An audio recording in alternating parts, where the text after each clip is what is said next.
ನಾನು ಮುಸಲ್ಮಾನ್ ಬಂಧುಗಳಿಗೂ ಕೂಡ ಒಂದು ಎಚ್ಚರಿಕೆಯನ್ನು ಕೊಡ್ತೇನೆ.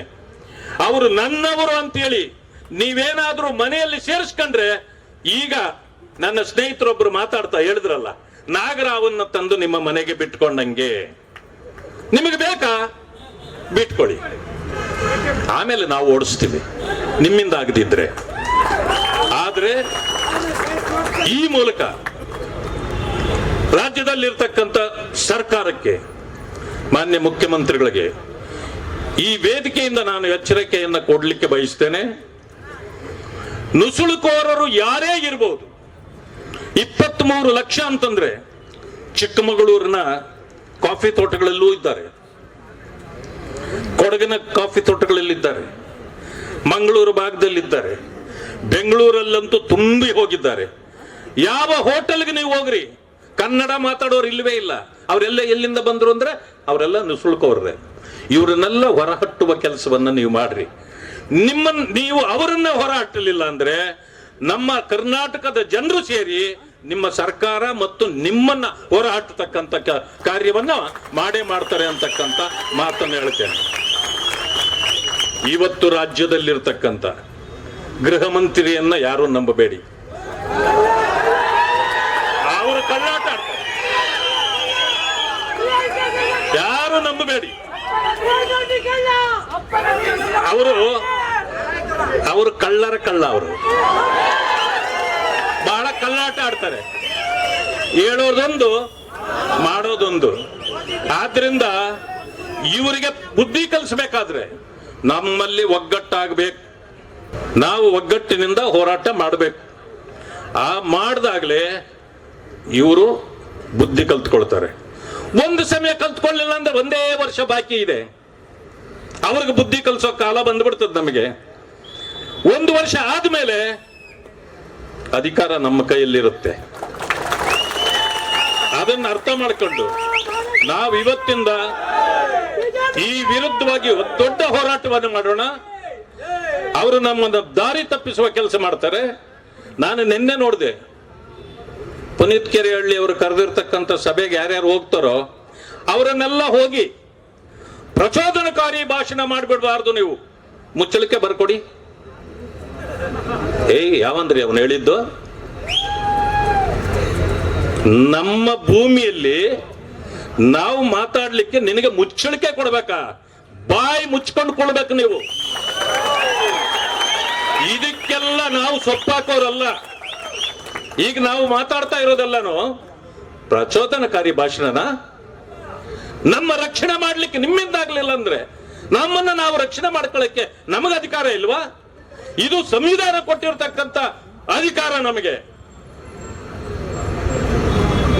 ನಾನು ಇವತ್ತು ಹೇಳಲಿಕ್ಕೆ ಬಯಸ್ತೇನೆ, ನಾವೆಲ್ಲರೂ ಶಾಂತಿ ಪ್ರಿಯರೇ. ಆದರೆ ಈ ಶಾಂತಿಯನ್ನ ಕಾಪಾಡುವಲ್ಲಿ ನಿಮ್ಮ ಸರ್ಕಾರ ಎಡವುತ್ತಾ ಇದೆ. ನೀವು ಎಡವಿದ್ರೆ ನಮ್ಮ ರಕ್ಷಣೆ ನಿಮ್ಮಿಂದ ಮಾಡ್ಲಿಕ್ಕಾಗಿಲ್ಲ ಅಂದ್ರೆ ನಾವೇ ಮಾಡ್ಕೊಳ್ಬೇಕು.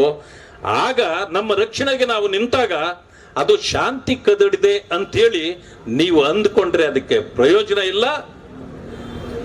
ನಾವು ಇವತ್ತಿಗೂ ಕೂಡ ನೀವು ಪಾಪ ಅವನ್ ಕೆರಳ್ಳಿ ಅವನಿಗೆ ಎಂಥವ್ರಿ ಪಾಪ, ಎಷ್ಟು ಕೇಸುಗಳಾಯ್ತಪ್ಪ ನಿನ್ನ ಮೇಲೆ?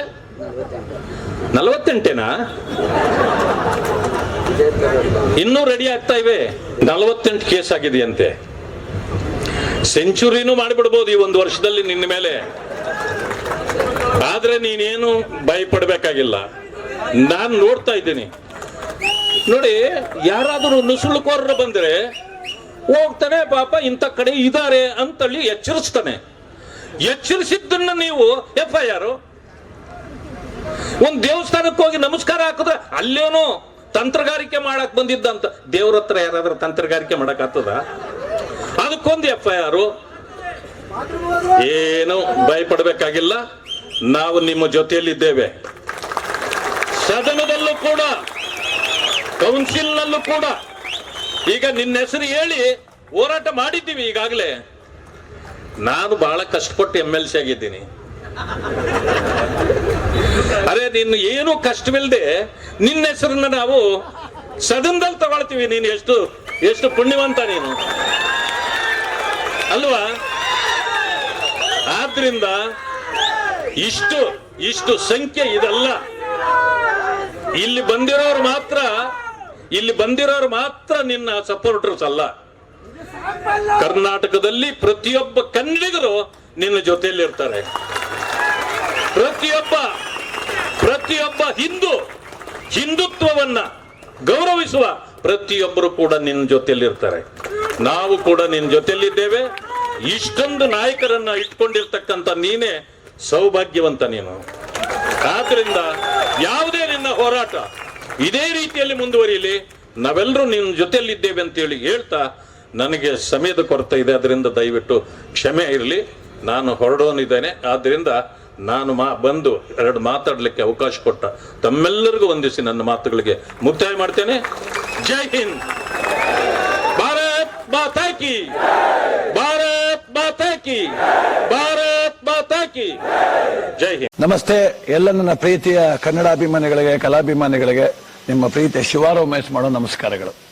ಕೋಲಾರದ ಸಮಸ್ತ ಬಂಧುಗಳು, ಕರ್ನಾಟಕದ ಎಲ್ಲ ಕಲಾಭಿಮಾನಿಗಳು, ಕನ್ನಡಾಭಿಮಾನಿಗಳು ಈ ಐಡಿಯಾ ನ್ಯೂಸ್ ಚಾನೆಲ್ನ ಸಬ್ಸ್ಕ್ರೈಬ್ ಮಾಡ್ಕೊಳ್ಳಿ, ಬೆಂಬಲಿಸಿ, ಆಶೀರ್ವದಿಸಿ, ಆನಂದಿಸಿ, ವಿವೇಚಿಸಿ, ವಿಚಾರಿಸಿ. ಐಡಿಯಾ ನ್ಯೂಸ್ ಚಾನೆಲ್ಗೆ ತಾವೆಲ್ಲರೂ ಕೂಡ ಚಂದರ್ರಾಜ್. ಧನ್ಯವಾದಗಳು. ಎಲ್ಲರಿಗೂ ನಮಸ್ಕಾರ. ನಮ್ಮ ಐಡಿಯಾ ನ್ಯೂಸ್ ಚಾನೆಲ್ ಸಾಮಾಜಿಕ ಕಳಕಳಿ ಇರ್ತಕ್ಕಂಥ ನ್ಯೂಸ್ ಚಾನೆಲ್. ಹಾಗಾಗಿ ದಯವಿಟ್ಟು ಈ ನ್ಯೂಸ್ ಚಾನೆಲ್ ಅನ್ನ ಎಲ್ಲರೂ ಸಬ್ಸ್ಕ್ರೈಬ್ ಮಾಡ್ಕೊಳ್ಳಿ ಪ್ಲೀಸ್. ವೀಕ್ಷಕರೇ, ಇಂತಹ ವಿಡಿಯೋಗಳು ನೋಡಬೇಕಾದ್ರೆ ಐಡಿಯಾ ನ್ಯೂಸ್ ಅನ್ನ ಸಬ್ಸ್ಕ್ರೈಬ್ ಮಾಡಿ, ಶೇರ್ ಮಾಡಿ, ಲೈಕ್ ಮಾಡಿ.